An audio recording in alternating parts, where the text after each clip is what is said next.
Magsisimula muli sa wakas. Heto na yung wakas. Sumapit ako muli na haharap sa bukas, na mag-isa na hindi ka nakasama, na ako na lang talaga. At sa pag-iisip ko, tama pala ako. Tama na talaga ito.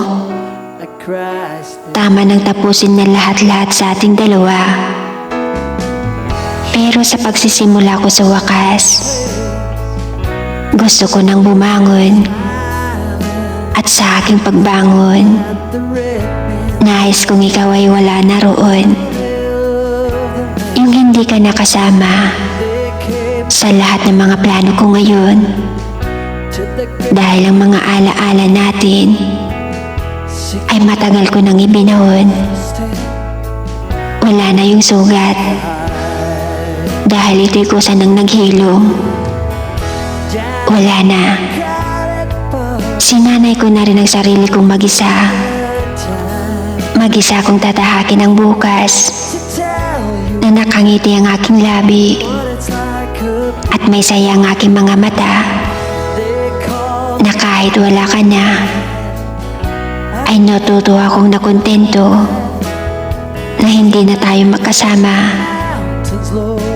Bago ko simulan ang wakas, gusto kong humingi ng tawad at pasasalamat. Patawad sa kasalanang nagawa at dulot ng lamat. At salamat sa paggawa ng mga alaala na tayo'y magkasama sa pagbuhat ng relasyon natin bumibigat.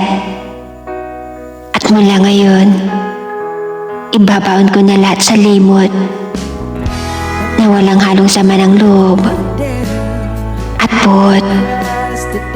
Wala nang luhang papatak sa aking mga mata at galit na namumuo sa puso natin sa isa't isa.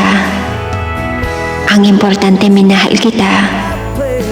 Ngunit dapat nang kalimutan na. Kaya tinatapos ko na ang lahat sa ating dalawa.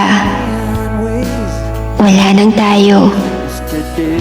Ang natitira na lang ay ikaw at ako, na ikaw ay malaya na at ako na nagpalaya sa iyo. Magsisimula na ako ng bagong istorya at magsisimula ako sa wakas, na ako na lang mag-isa at wala ka na.